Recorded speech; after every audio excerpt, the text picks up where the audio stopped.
Ako po si Christian. 15 anyos po. Nagtutulak po ako ng trolley. Ito po ang pinagkakalibang namin. Dito po ang tambayan namin. Kami po ang batang relay.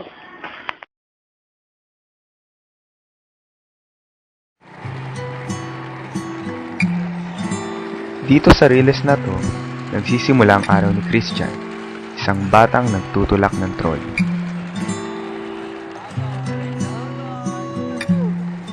Ilang taon kayo nagtutuloy mag-trolley? 9 years old ka pa lang, nagtutrolley ka na? Ilan ba kayo magkakapatid? Sa magkakapatid sa inyo, ikaw lang nagtatrabaho? Ano po kami? Nagtutrolley din siya? Ilang taon na siya? 14 years old. Magkano naman kinikita mo dito sa isang araw? Lating araw po mga 50 pesos po. Pag ganito, Sabado, buong araw ka nandito. Ano po? Mababa na po yung sandaan.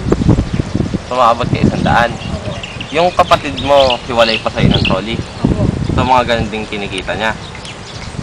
Anong oras ka nag-uumpisa magbiyahe dito? Umaga po, mga alas 6 po ng umaga. Kapag may pasok ka? Hanggang ano po, alas 11.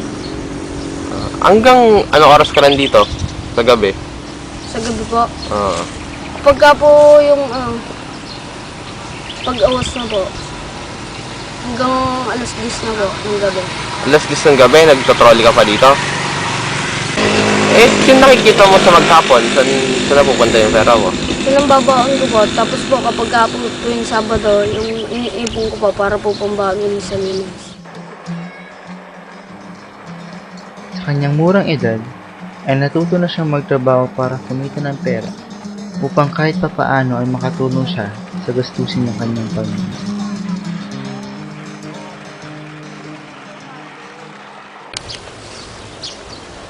Nakakapag-aral ka pa naman. Opo. Saan ka nag-aaral? Sa national po. Diyan? Los Baños National High School? Anong year mo na? Second year po. Anong paborito mong subject? Yung aralin po po po. Saka po yung MAPE. Saang subject ka nahihirapan? Sa Pilipino po, tsaka po sa English. So, araw-araw ka nandito? Nakakapag-aral ka pa naman? Opo. Pero, paano yun? Galing sa school, diretso ka dito, sa trolley ka. Opo.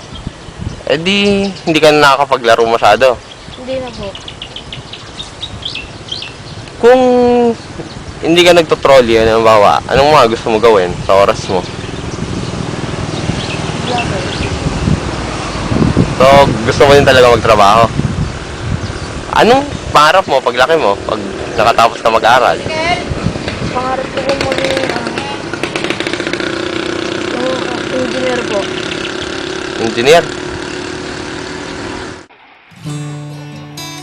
Pangarap ni Christian maging isang engineer. Isang engineer na balang araw makakatulong sa kanyang mga mahal sa buhay. Ngunit, sa kalagayan niyang ito, maaabot niya kaya ang pangarap na to?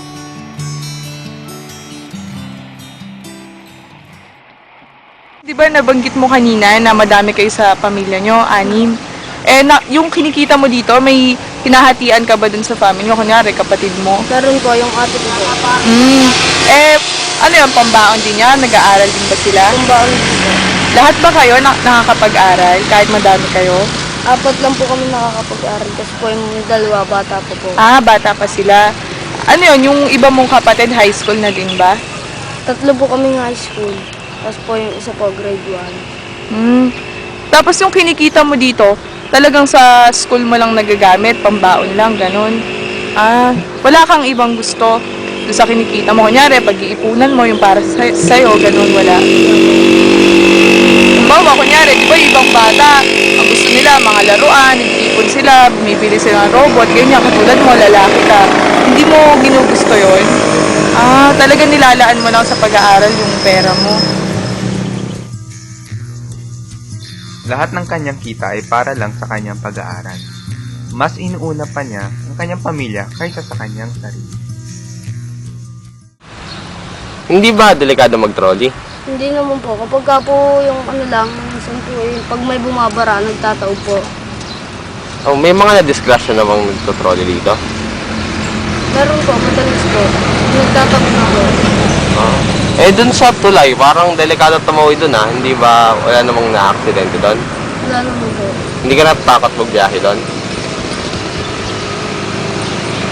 Ikaw mismo, na-aksidente ka na dito? Opo. Anong nangyari sa'yo? Nagtataob po, tsaka po nakakalagkad. Paano tumataob? Anong nangyari? Kung may nagbabara po kasi sa riles yung mga bata. Tapos po, kapag ka bumabara, umiipit po dun sa may guide. Eh, paano nakaladkad? Anong nangyari sa'yo? Minsan po nadudulas kapag ka po basa yung riles. Tapos minsan naman po naapakan yung sinelas. Eh, paano pala yun? Di madalas. Pag pala naulan, nagtotrolley pa rin kayo dito? Opo. Sa kanyang musmus na katawan, pilit pa rin niyang sinusugod ang ulan upang may pambaon siya sa kanyang eskwelahan. So, madami